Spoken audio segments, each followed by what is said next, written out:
Good afternoon, everyone, and welcome to the School of Public and International Affairs. I'm Amanda Dumas, I'm the lead of the school, and I'm so happy to see all of you here today for our Dean's Leadership Series. As you know, the unofficial motto of the school and of Princeton University is in service to the nation and humanity. Is there a purer form of service to humanity than philanthropy? The generous disbursement of financial support to worthy causes has benefited society in countless ways throughout our history. Recognizing this and committed to exposing our students to the many pathways to service, this semester Princeton SMETA is offering a new undergraduate course exploring contemporary issues in philanthropy. Ali Qasim Mutalla, the course instructor as well as Princeton's Vice Provost for International Affairs and Operations, is supplementing his classroom instruction by welcoming leader figures in American philanthropy to speak with his students.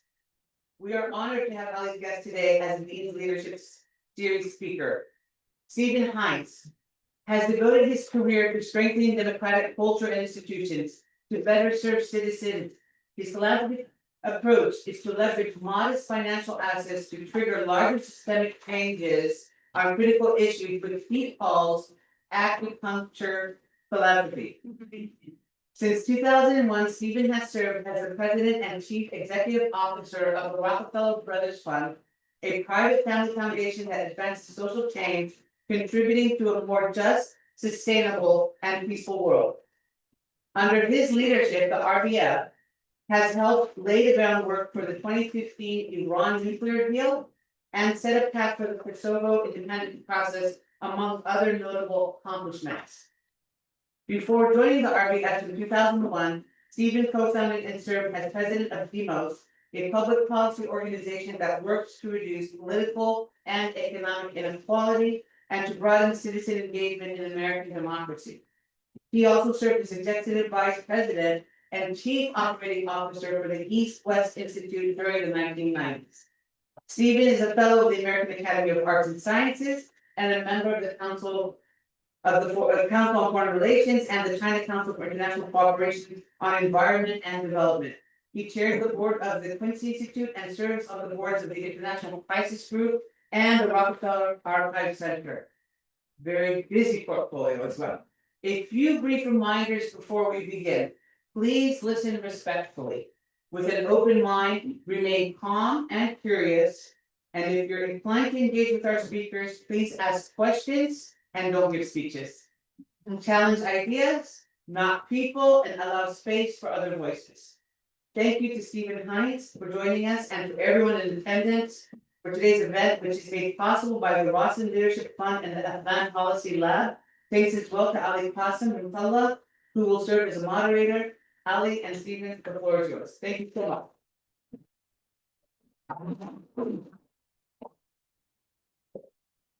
Thank you. Hey, can you hear us?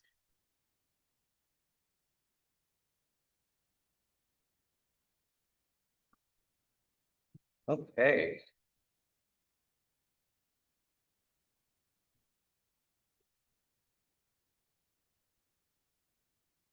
So I want to thank Dean Jamal for the generous introduction on behalf of Stephen, and want to say good afternoon to everyone here today. Before we will launch into the conversation, I have some more thanks to extend. As you know, events like this do not come off smoothly without many hands. And so I want to, in addition to Dean Jamal, I want to thank Associate Dean David Mayorga and his team, Kristen Lotz and Lauren Moscow. I also want to acknowledge Ambassador Adel Raz from the Afghanistan Policy Lab, who has been engaged in this conversation since the beginning.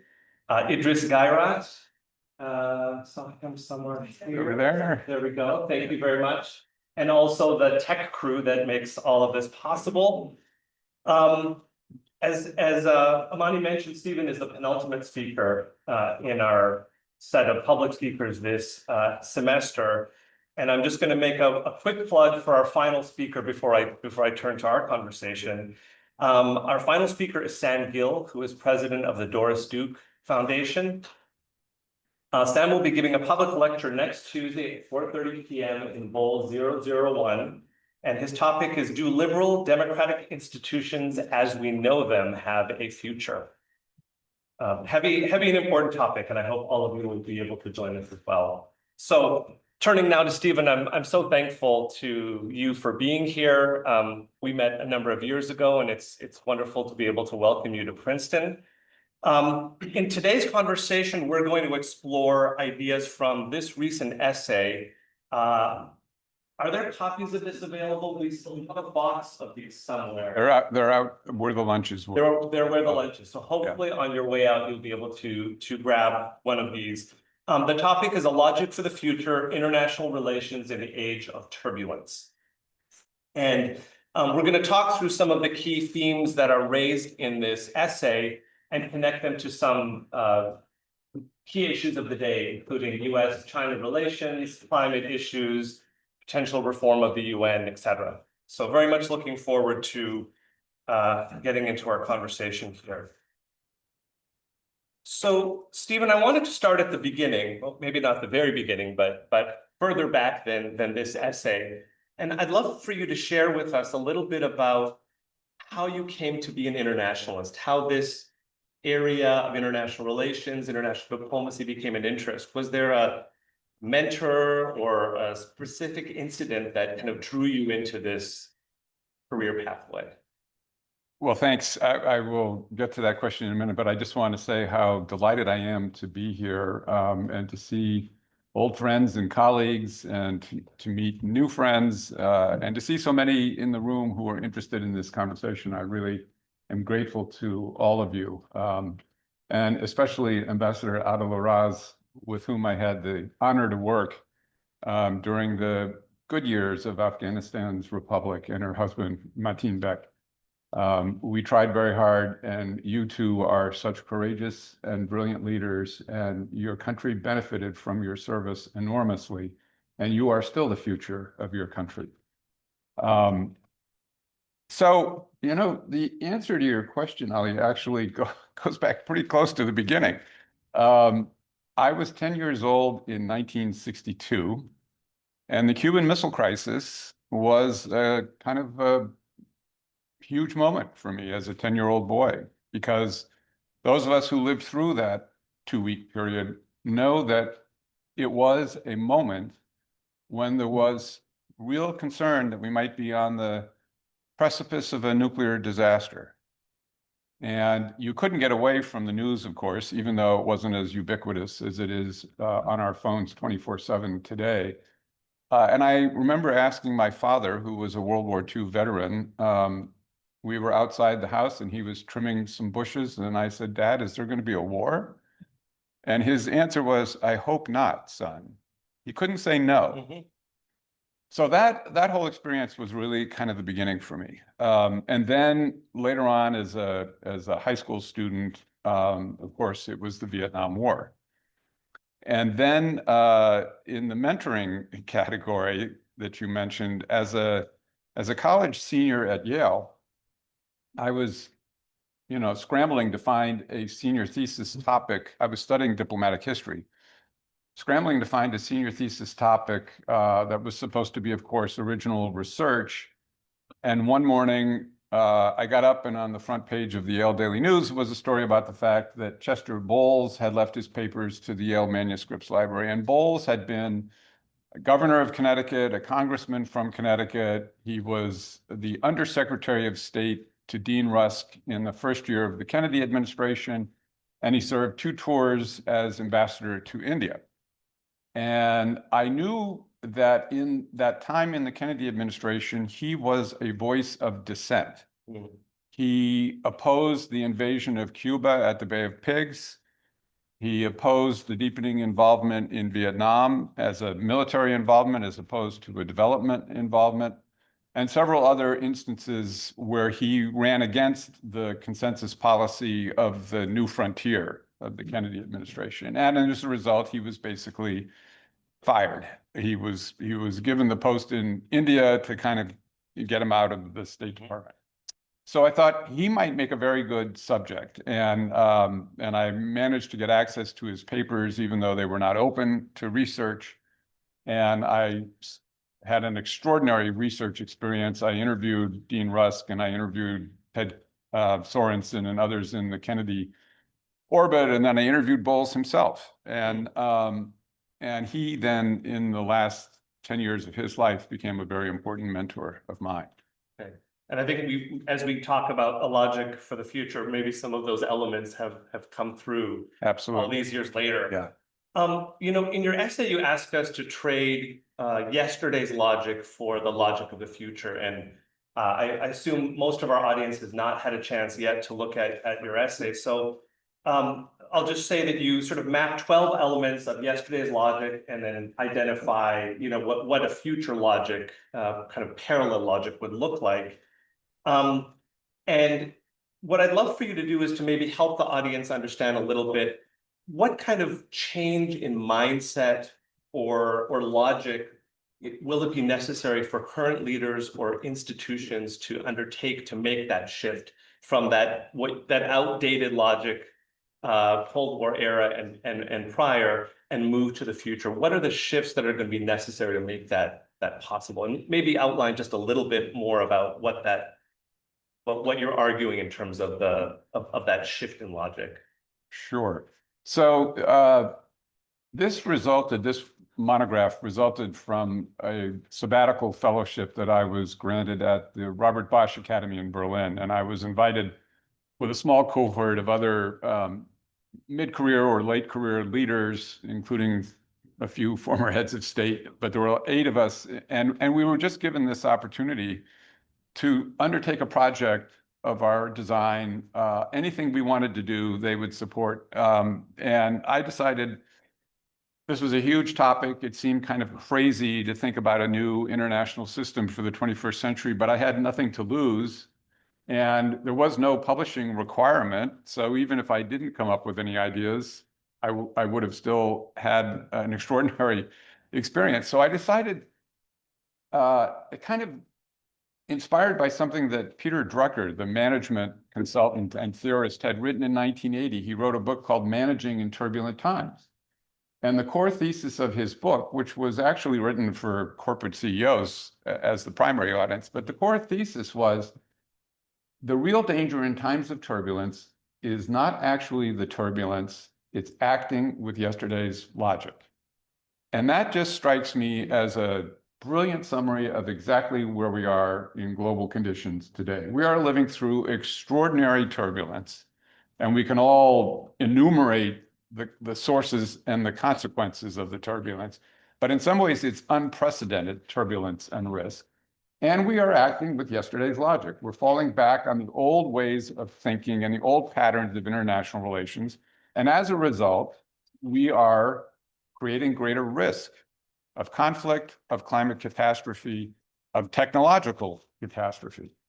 So I decided, kind of based on that thesis, to go back and re-examine the history, the origins and evolution of the existing international system, and to tease out the elements of the logic of the past, and then examine each one of them and ask which elements should we keep in a logic for the future, which ones should we retire, and which one should be revised, and what new concepts might we need to consider. So the core shift, and there are 12 of these core elements of logic from the past and future, but the core shift actually begins with a much deeper recognition of the realities of global interdependence. The fact that we are living in a global society, in a global economy, with a global climate and biosphere, with countries dependent on each other, with human beings dependent on each other, with humans dependent on nature. We are interconnected and we cannot disconnect.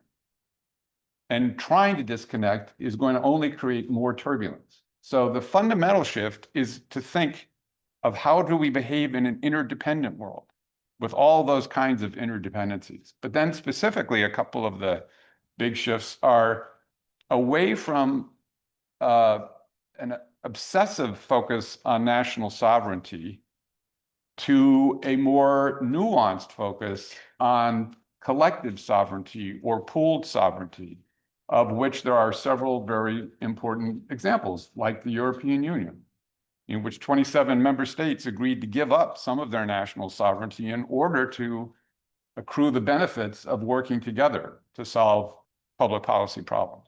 So that's one, moving away from a rigid focus on national sovereignty to different ways of thinking about sovereignty. The second one is related, and that is a similar overemphasis on national interest as opposed to global common goods. We need to be now working on both. Yes, we have national interests as Americans or Afghans or whatever country it may be, but we also need to see those interests within the interdependence of our world and think about the global public goods, the global commons, and be working on both at the same time. And these are massive shifts in logic, and then massive shifts in policy and in institutional structures. And maybe a third one is to move from, our habit of anthropocentrism to a greater acknowledgement and understanding that humans are part of nature, not distinct from it, and that we are dependent on our relationship with nature for our lives and livelihoods. And when we destroy or despoil nature, we are not only damaging other species, but we are damaging ourselves.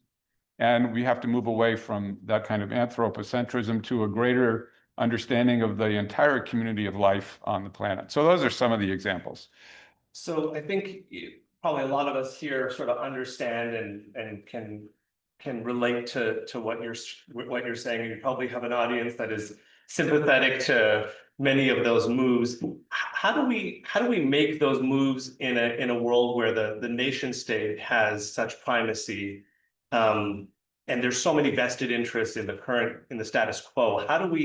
What are the ways to make that shift? And I'm thinking, as you described the acupuncture metaphor, are there places where we can push that will kind of release some of the logic, make it easier to make the change? Yeah, it's first of all, it's simply not going to be easy, and I'm not as crazy as some people think I am. I don't think this is going to be an easy matter.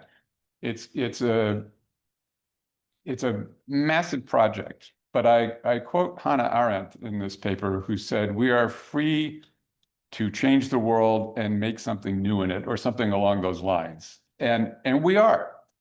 Humans have agency, and we can actually decide what the future is going to be. We are the creators of the problems we are now facing, and we can also be the creators of the solutions. We have to free ourselves from the sense of limitation and think differently. And so I know this is not going to happen overnight, and I know that the logic change requires a huge mindset shift. And I also know the institutional structures are going to be very resistant, and politics is going to be very resistant.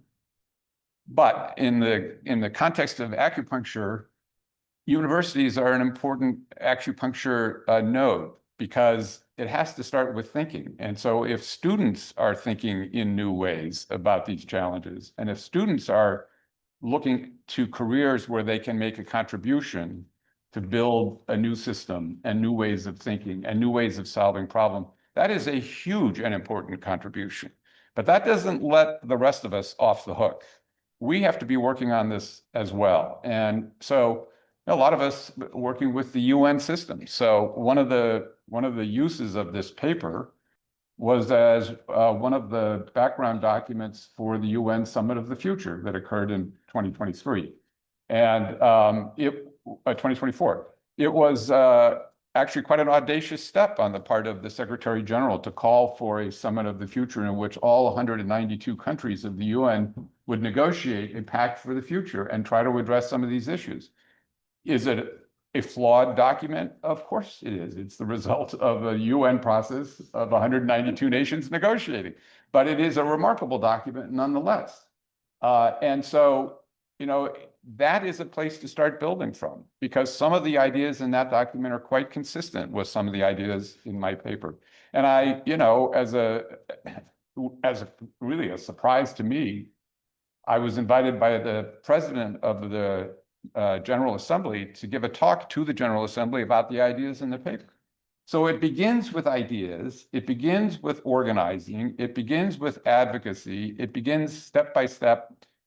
And then there may be a critical moment when a real shift is possible. And then we have to be ready to seize that moment and make the changes that will get us through this century with more broadly shared prosperity, a more sustainable planet, and much less violent conflict. One of the things you talk about is a more equitable distribution of power. And you note the rise of the BRIC states, Brazil, Russia, India, China, South Africa, and you also mentioned Indonesia, Saudi Arabia, Turkey. So countries that are middle powers that are keen to assert their points of view, and in many ways they represent a broader set of nations in what has historically been called the global South. But so many of our governance structures, our international governance structures, are created with more of a dominance of the global North. So can you talk about, are there governance, are there structural ways in which some of these shifts can be made to better represent or better acknowledge the power and the importance of that 6.5 billion, people in the world who are not as well represented in some of these governance structures like the UN? Well, it's absolutely essential that there be a more equitable distribution of power, because the rest of the world is no longer willing to accept the dominance of the great powers. Mm-hmm. And great power dominance, of course, is rooted in the logic of the past. It really came out of the Peace of Westphalia and the Concert of Europe. And then it was codified in the League of Nations, and then later the United Nations. It's always been about a handful of great powers with the real power and authority, and then all the rest, pushing hard to try to get their little bits of power in the system. And that is just not acceptable anymore to the other countries of the world. And even this term, the Global South, I object to, because I think it's both demeaning and inaccurate. It turns out that all of the people that we commonly think of as being in the Global South amount to 6.5 billion people. So they're roughly 80% of the world's population. So they are the majority. And by the way, most of them don't actually live south of the equator. So they're not really even in the South. So this notion of a Global South is a vestige of the problem of great power dominance. So I refer to them as the global majority because that's what they are. And we, as the powerful, need to recognize that we need to help create and invite the rest in co-creating a system in which there is a more equitable distribution of power. And that seems, again, like, when is that ever going to happen? Well, just imagine the following. We've been through, when we get through this 4 years, there will be a new president of the United States. And imagine a president of the United States getting up before the General Assembly of the United Nations, and she says, it's time for a different way of thinking about global affairs because we face at least 3 existential crises as a global community: the climate crisis, a new nuclear arms race, and the advent of hyper-disruptive technologies like AI, but also biotechnology and others. And we can't solve these crises with the old. We have to create a new international system. And we, the United States, are inviting the countries of the world to work with us in doing just that. That's what Franklin Roosevelt did at the end of the Second World War. So it can happen. All it takes is political courage and imagination. And that's how the UN was founded, a combination of political will and political imagination. And that's what this moment calls for. So I don't rule out that this can happen, and the times demand it. And sooner or later, if we don't help create a better distribution of power in the world, the rest of the world will demand it, and it will not work in a way that we will find very pleasant. So let's assume there's a future where a president of the United States or some other leader brings forward that idea of co-creating a new world order. as you noted, even the term that I use, the global south, right, we are all caught in this, the logic of the past.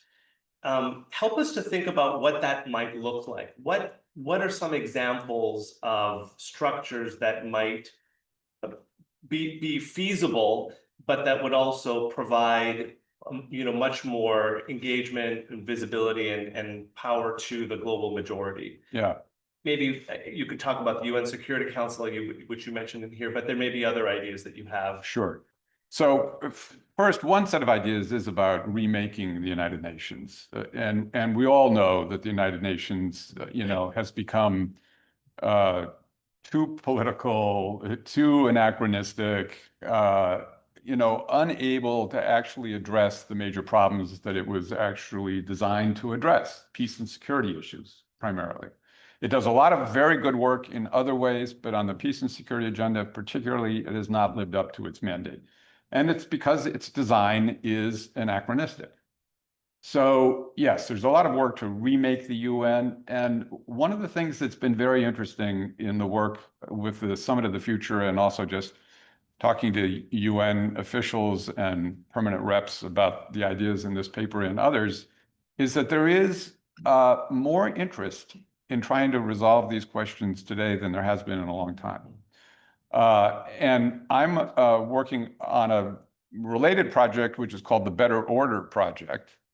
And that was a project that involved 40 different representatives, 130 people from 40 different countries around the world, some of them scholars and academics, some of them politicians, some of them diplomats, some of them advocates, some young people, in a 2-year process of thinking about this question of a better order. And one of the recommendations coming out of that is a very sophisticated and somewhat complex proposal for how to reform the Security Council, which would be expanding the Security Council to 24 members, adding 4 permanent members to the 5 that currently exist, elected by the General Assembly, 2 from Africa, 1 from Asia, and 1 from Latin America and the Caribbean, and then adding more non-permanent members and changing the veto structure so that one country cannot veto. They have to get at least one other country to join them in vetoing. And if only one country vetoes, that can be overridden by a 2/3 vote of the General Assembly. So anyway, I don't want to go too deep into the weeds on this, but it's a very important proposal for adjusting the balance of power, the distribution of power, and it's getting serious consideration by people in the UN system, including representatives of the member states. Now, are the P5 embracing this? Not so fast. And it will take a long time for them to do so, but this is how it gets started. Yeah. So that's one whole category, is remaking the UN, but the other category is supplementing the UN, doing things that are around the UN that are easier to accomplish. And part of that is by building capacity of regional structures. So we have the African Union, we have the European Union, I've already spoken about, we have ASEAN. These are important regional structures that could actually play a greater role in both the development agenda, the climate agenda, and the peace and security agenda. And maybe one of the things we need to do is help build their capacity to play that role.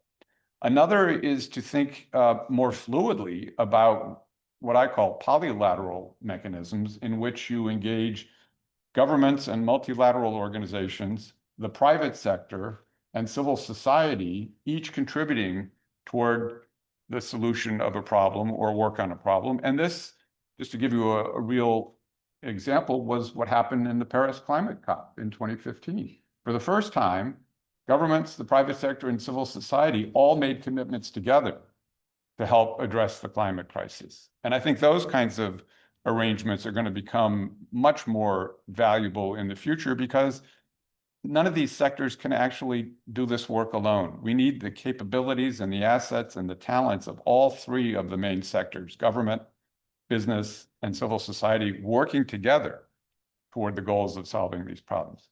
A third one is to think about rethinking the notion of alignment, President Ghani of Afghanistan used to talk about multi-alignment. And his argument was, as the leader of Afghanistan, I will be aligned with the United States for certain things, but I need to be aligned with China on other things. And I have to be in my region. And I'm going to have multiple alignments because that's what will serve the interests of my country the best.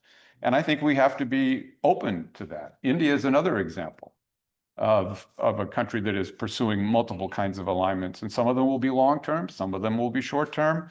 So we have to, and it creates a lot more ambiguity and it makes it more complex for great powers like the United States, but this is what we're going to have to work with if we're going to solve the kinds of problems we have.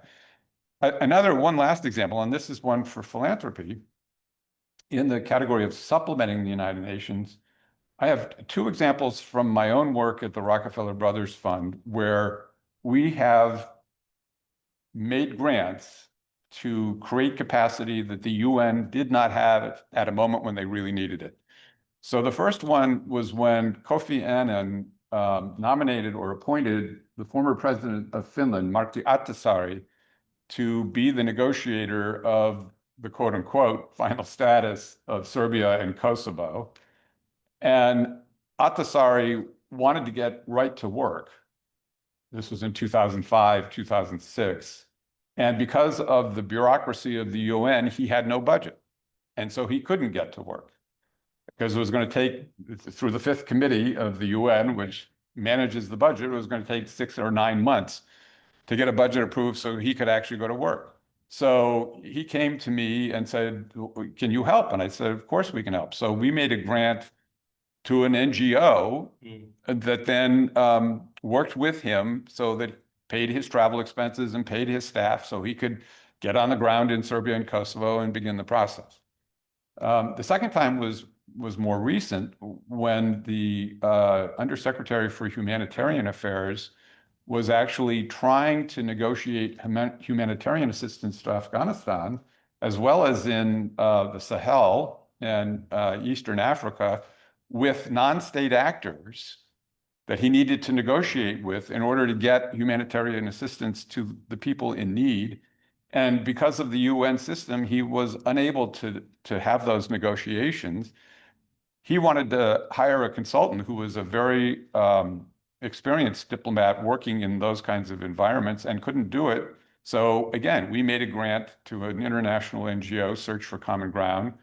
They hired the consultant, but he was double-hatted, as it were, working for the NGO and for the UN, and was able to accomplish some very important delivery mechanisms. So, you know, these are opportunities to do what the UN can't do, but do it in a way that supplements and actually strengthens the UN in the process. Great, thank you. I think it's very helpful for people to hear what this might look like in practice. So I want to turn now to the US-China relationship.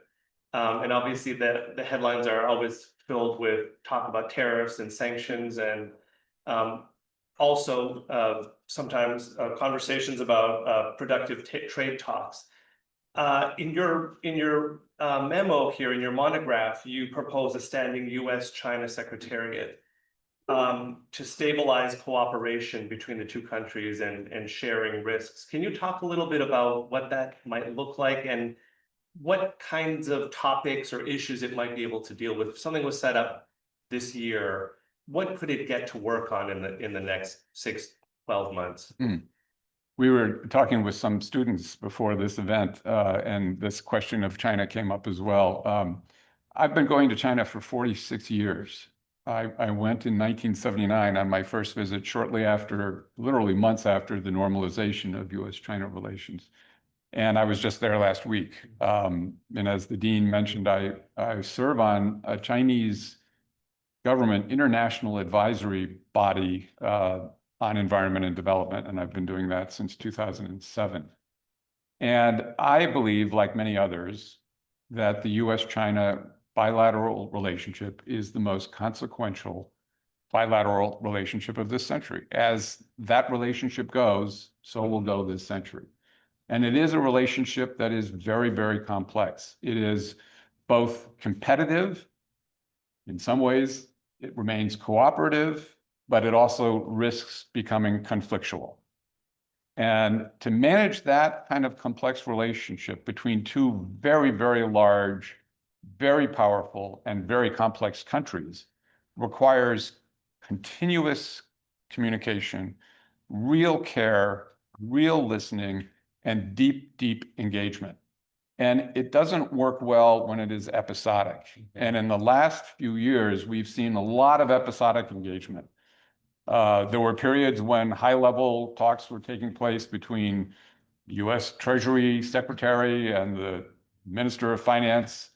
There were times when the Pentagon was talking to the People's Liberation Army, but then there were times when there were months would go by and there was no contact whatsoever. We had the balloon incident that you will all recall, and all conversations stopped, but problems don't stop.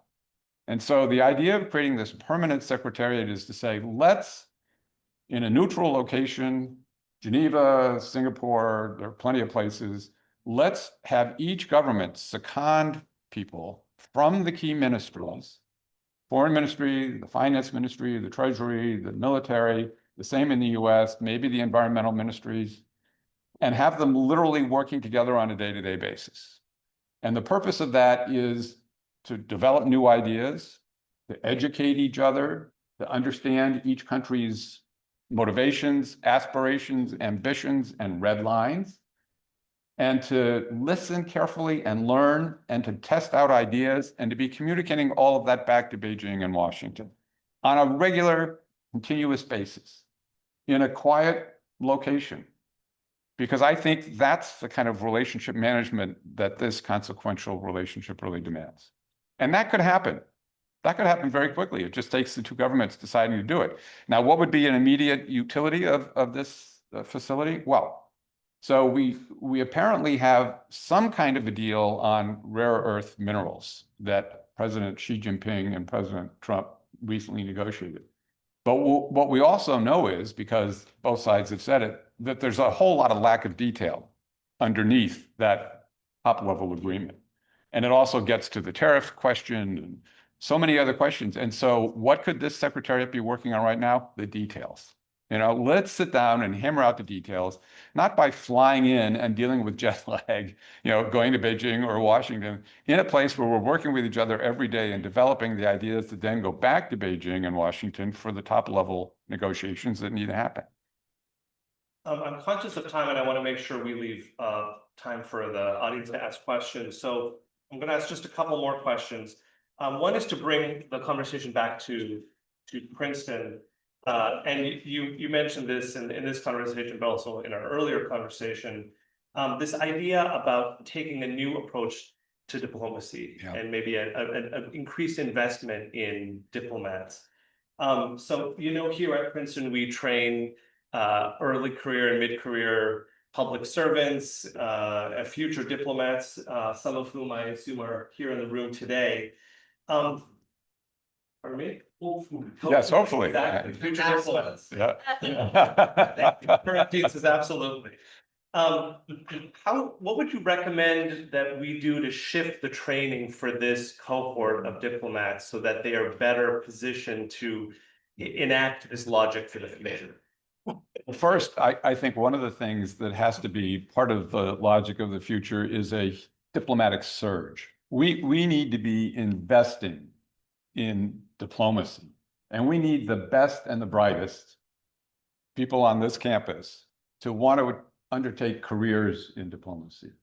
That's how we're really going to solve problems. And that's how we're going to reduce the dependence on the military. That's how we're going to end conflict. That's how we're going to negotiate climate agreements. That's, you know, that is going to be the core operating system of the new international order. Diplomacy.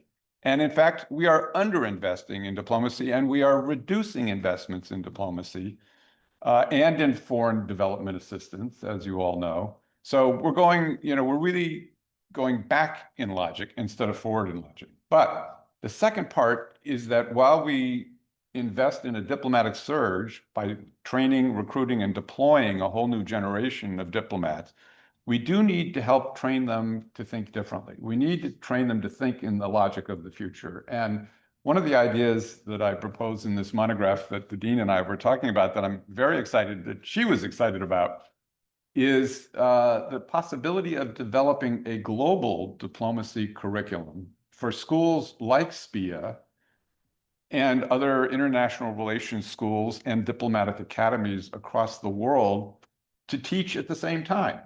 Not as a replacement for their curriculum, but as an addition to the curriculum, so that we are training diplomats to think not only about representing their national interests, but working on global public goods and global interests simultaneously. Because in the end, all of our national interests are also very much dependent on solving the problem of the global commons and global public goods. But we're not training diplomats that way. So I'm actually in the process of studying the existing diplomatic training capacity around the world, both in university settings, but also in foreign ministry diplomatic academy. And we are thinking about assembling a kind of blue ribbon commission of scholars and practitioners from universities and from diplomacy around the world to work together over, a year or 2 years to actually develop a curriculum, which then could be shared with, teaching institutions and put online in multiple languages to help contribute to a new way of thinking about diplomacy in the 21st century. So final question, there's many more I'd like to ask, but I want to give our audience a chance to get in here. You were talking about diplomacy and training young, the early career individuals. I want to bring it back to your career, right? You mentioned that you've been at Rockefeller Brothers Fund for 25 years. And I'd love to get 2 reflections from you. The first is what you're proudest of having accomplished in that time. And if you'll permit me a cheeky question, what unfinished business will you be leaving your successor? Well, two important questions of reflection. I'll give you a couple of examples of things that I feel that we really contributed something significant in the kind of acupuncture theory. One was that in 2014, during Climate Week in New York, the first United Nations Climate Summit, we made the announcement that we were divesting from fossil fuels from our endowment. And for us, that was kind of a big deal because keep in mind that we are the Rockefeller Brothers Fund and the wealth came from fossil fuels. John D. Rockefeller, of course, and the Standard Oil Company. And half of my board of trustees are members of the Rockefeller family. So when I went to the board to propose this, it was personal in addition to being philanthropic. And so it took us a year to make this decision. And we did a lot of very detailed analysis with all kinds of Monte Carlo scenarios about how our portfolio would perform absent fossil fuels. And we finally made the decision and we made the announcement during Climate Week in September of 2014.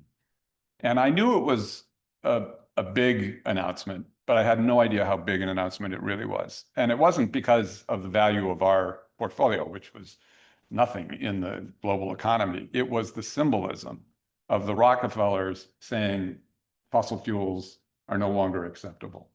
And so we were stunned actually by how much press attention it got. It was on the second page of the New York Times, the front page of the Washington Post, the Financial Times, papers all over the world.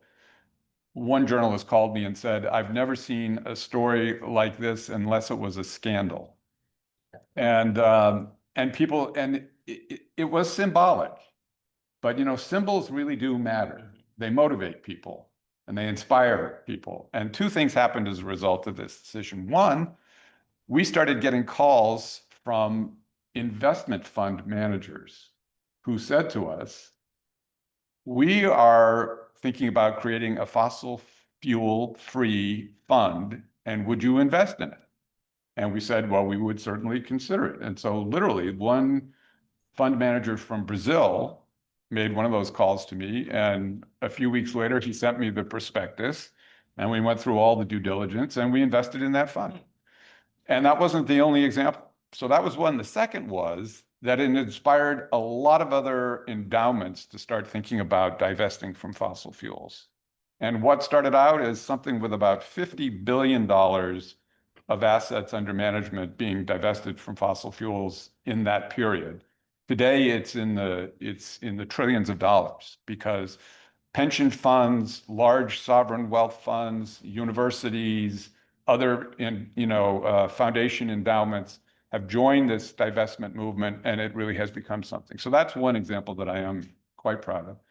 A second is something, and I see that my friend Hussein Mousavian is here from Iran.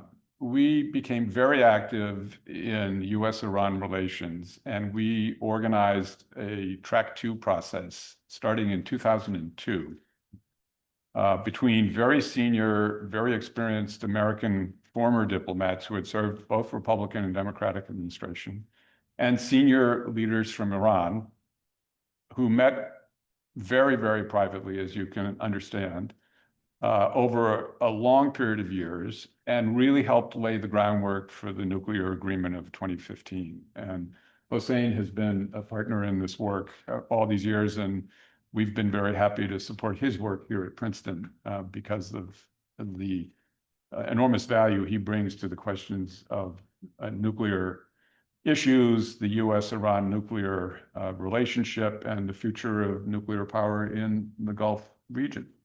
So I'm very proud of that too. And the Track 2 process did exactly what it was designed to do, which was to help lead to a Track 1 negotiation, and then support that Track 1 negotiation between John Kerry and Javad Zarif. So those are two examples. What am I leaving, the unfinished business I'm leaving behind? One is that we have no idea what we're doing about AI. And I said this in answer to one of the students earlier today. And I am convinced that AI can do enormous good, but I'm also very worried about the potential of great peril associated with AI. And I also think AI can be a great benefit to the Rockefeller Brothers Fund if we deploy it appropriately. And we've begun to think about it, but we're just not far enough in. The one thing I will say about the way I approach it is I'm thinking about AI as talent. And I'm thinking about hiring it the same way that I hire human talent. I want to have a job description, and then I want to look for the right AI application to meet that job description. I want to have performance metrics for how well AI is doing in my organization. I want to be able to fire AI if I don't think it's adding value. I really want to think of it as talent alongside the human talent and not as a replacement for the human talent. But my successor is really going to have to bring her or his own thoughts to this. It's one of the things that's undone. Great, thank you. Yeah. It is now time to take questions from the floor, and we, as our tradition here, is we privilege our students. So if there are students here who have questions, now is your chance. Gentleman over here with the green shirt. Thank you so much for coming. Really appreciated the talk. Thinking about what it looks like for students to engage in sort of the next generation and developing these skill sets, we get to a more and more polarized world, and one where we talk about AI and we're less and less sure about the information that we're getting. How do you train diplomats, policymakers, really anybody who's engaged in the space to identify what's actually important and actually filter that information? Because I think in previous generations, it used to be, well, I'll only listen to my counterparts. But now there are many counterparts that the field is entirely different. I'm wondering what your perspective on this is. Yeah. Well, first, I think training people to recognize what is real and what may not be real is an important step, but it's a stopgap measure because pretty soon we're not going to be able to tell. And that's the real risk embedded in this extraordinary technology, is that it is going to be, I mean, even today, if I'm sure everybody in this room has at least experimented with ChatGPT. You go on ChatGPT, you ask it a question, and it gives you an amazing answer in no time at all. But you've all also had the experience of saying, but wait a minute, I know that's not exactly right. That's not the story. But sooner or later, we're not going to be able to discern that. And that is the real risk. So we have to have, what people call media literacy. I think we have to have AI literacy, and people need to be trained in it. There should probably be courses in this, and diplomats should be trained in this as part of the global diplomacy curriculum. But what we really need to be working towards simultaneously with understanding it better, understanding its strengths and limitations and its risks, is creating a regulatory framework for managing this incredible technology. And one analogy I use is actually nuclear power, because after the Second World War, where the United States used nuclear weapons, the world realized that this incredible technology was also a potential threat to the survival of humankind. And the world came together and created a nuclear regulatory regime. The very first resolution adopted by the United Nations General Assembly in 1946 was the creation of the International Atomic Energy Agency. And that has managed the question of nuclear proliferation pretty successfully all these years, with only less than 10 nuclear weapon states and 250 roughly nuclear reactors around the world that by and large have been producing energy peacefully and safely. We have to do the same with AI, but even a global AI regime isn't going to be adequate because of the nature of the AI economics. And so we're also going to have industry self-regulation. And this is going to be a very, very hard question to resolve. This is maybe only the second time in human history where humans are going to have to make a decision not to deploy technology that is available to them. And that is going to be a really hard thing to do, but it may be necessary if we are going to actually get the benefits and not the risks of AI. Are there any other students with a question? We'll take this gentleman here in the blue.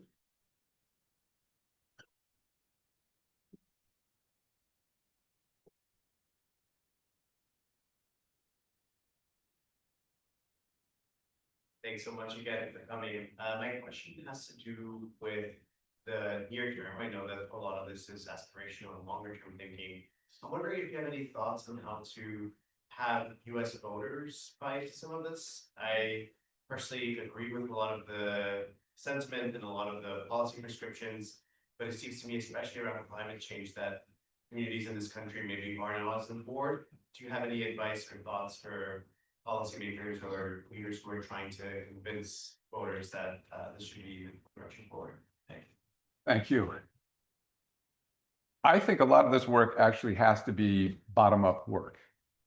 We have to be working kind of at both levels. So we have to work top-down, but we can't ignore the bottom-up. And I think that the progress that has been made on climate, again, looking back to the Paris Agreement, would not have happened if there hadn't been massive bottom-up mobilization and advocacy and policymaker education, and all of that work was incredibly important to getting to the Paris Agreement. And that kind of bottom-up work, since the Paris Agreement is all about voluntary national commitments with no enforcement mechanism, the enforcement actually comes from civil society. And the bottom-up efforts to monitor what the governments are doing against their pledges is the only source of accountability we really have in that system. So, and I think in American democracy, and we talked about this a little bit earlier, we have to be working on the urgent needs to protect and preserve our constitutional democracy today, rule of law, free and fair elections in particular. And that is urgent work because it is incrementally being eroded literally every day. But while we're doing the urgent work, we have to also be doing the longer term work of creating a new civic culture, a new political culture in the United States. And that work also has to start from the bottom up. And I'm happy to say one of the other things I'm actually quite proud of is that through the American Academy of Arts and Sciences, I was asked to co-chair a national commission on American democracy. And it was a very ideologically diverse and diverse in every other dimension group of leaders, scholars, activists, politicians. And we worked for 2 years together and issued a report called Our Common Purpose, Reinventing American Democracy for the 21st Century, which of course I highly recommend. and it's available online. You'll find it very easily under our common purpose. But one of the recommendations, one of the 31 recommendations in that report was to create a national trust for civic life that would aggregate national philanthropic capital and redistribute it to very small community-based projects in small town and rural America, which many researchers have revealed as being places where civic capacity and civic structures, civic institutions are very weak or even non-existent. And we have led the process of standing up this new trust. And we've put in $5 million from RBF, and we've raised $35 additional million from other foundations. And the trust has only been operating for 20 months, but it's already supporting work in 35% of rural counties in America. And the stories that we are documenting of what's happening in those communities are really inspiring. And it is about people just deciding, this park is a mess and the city is not cleaning up. The town doesn't have the funds to clean up. We got to fix this park ourselves. And so whether they're, MAGA people or non-MAGA people or one ethnicity or another, people in communities are finding ways to come together and actually accomplish things. And as they do that, they build trust, they build relationships, and they build a new civic spirit. And so this is the long-term work. This has to be decades-long work, but it is really essential if we're going to have the kind of, diverse but functioning and vibrant and hopeful democracy that we need in this country for this century. I think we have time for probably one more question. Gentleman over here. Thank you, Ms. Sir. There are lots of people who make the argument that the current international system that we have, the international order, is the result of the collapse of the Soviet Union and the expansion of a bounded order that existed primarily in the West, right? And given the fact that great powers tend to value primacy over international institutions, how do we prevent the creation of basically two poles of bounded orders that operate distinctly from one another? You kind of see the nascent creation of these types of institutions. I think of BRICS, even though it's not explicitly anti-Western, there's a very powerful anti-American kind of sentiment within the institution. And how do we have the institutions serve their original purpose while simultaneously being global in nature? These are all such great questions. I wish we could stay here all afternoon. Well, it's a very important point. And actually, the collapse of the Soviet Union in 1991, which I literally witnessed from my work in Eastern Europe, was one of those moments that should have triggered a rethinking of the international order. It should have been a 1945 moment. Instead, it was a moment of hubris, when the United States and the West in general, the analysis was, well, we won the Cold War, and now we have the end of history. With apologies to Francis Fukuyama, who really didn't mean it that way, but that was the attitude. So in that sense, he was right. That was the attitude that people adopted, and it was really part of the old logic.